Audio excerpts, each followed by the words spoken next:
First of all, if you think that your child has severe sensory issues related to food, if they might have chewing, like, any structural difficulties like chewing problems or swallowing issues, anything like that that could prevent them from tolerating new foods, consult somebody. You want to get that expert opinion if there are really structural difficulties or sensory difficulties that are very, very prominent that prevent that.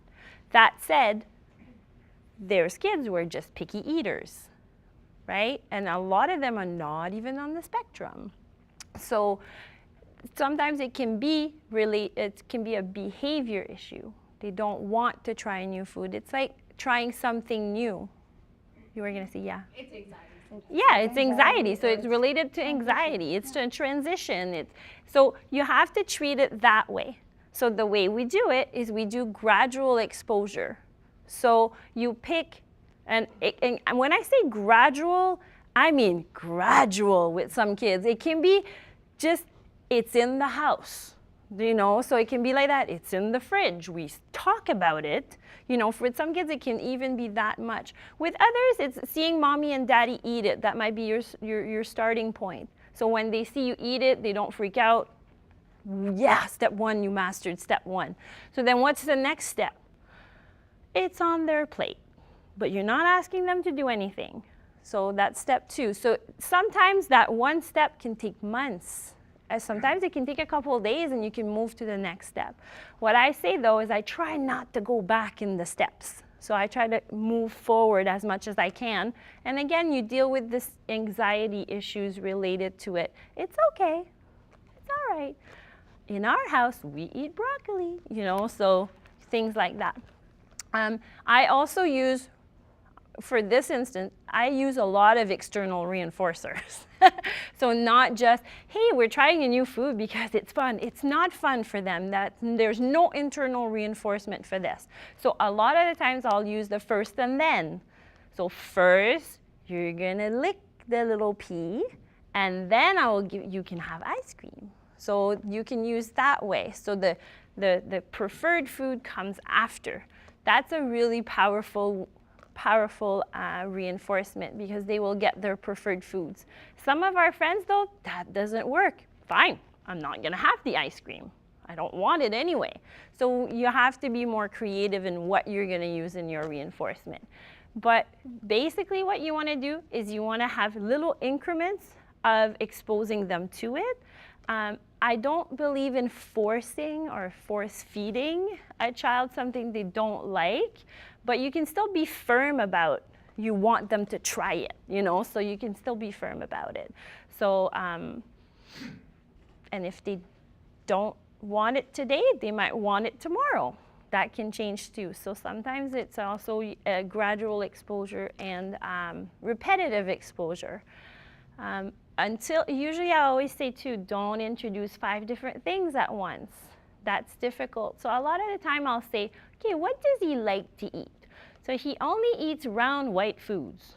Okay, so then I might go round beigeish, brownish foods maybe. So I'll go the closest thing that looks like it.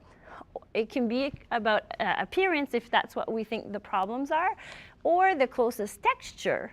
What's the next thing that's the closest? So that's what you can do too. So again, you have to be a detective. And it gets exhausting when you have to do that for every single thing every day. But the trick to introducing new foods is a lot of patience. And one thing that I say too is continue to exposing them to foods that they have in their repertoire. So sometimes what we'll see is they will restrict themselves. So you want to, if you can, prevent that. So, because sometimes we'll get in a rut, right?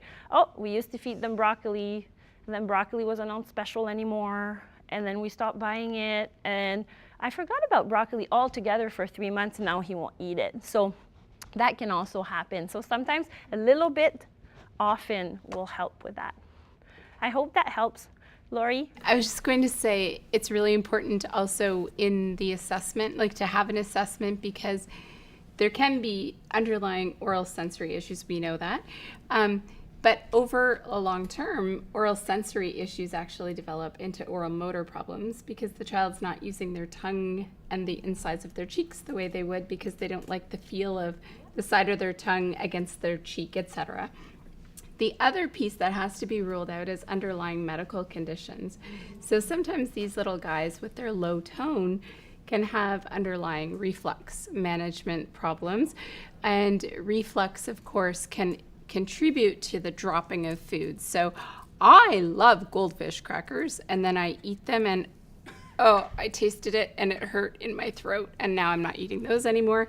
So he drops goldfish crackers, and we don't know, it's all about being a detective in terms of what the chicken and the egg, what came first, the reflux and the discomfort and the taste of that food, or so there's a huge cycle of detective work that needs to be done to make sure that in encouraging new foods, you're not also contributing to an underlying medical issue. With feeding, I say to parents of young infants, do your best to never make any meal look the same today as it will tomorrow. Because even for neurotypically developing kids who turn 2 and then suddenly say, I only want to eat out of my pink bowl every single day, then it creates that challenge. But for a child on the spectrum who can get really attached to spoons and cups and bowls and jars, I will only eat food that comes from a Danino blue and red yogurt container, that absolute brand specific stuff. Especially if your guys are still little, head that off as much as you can now. So scoop everything out of containers into bowls and feed them from a different bowl every day with a slightly different spoon. Sorry to throw that in, but just... That's why you want to vary little things, but not everything. So, but no, that's a good point. So even me, I'm the same way. I realized that I was feeding my kids from this, they had their own colors for their plates. And then I went, and then one day one of them broke. Oh, it was the end of the world. So I'm like, Pharaoh, practice what you preach. Change things up. So sometimes we get into routines, we are routine oriented, and we actually create some of these rigidities in our kids, even our typical kids. But that's why I'm saying, even for neurotypical kids, start really young to make it a habit to switch things up. Yeah.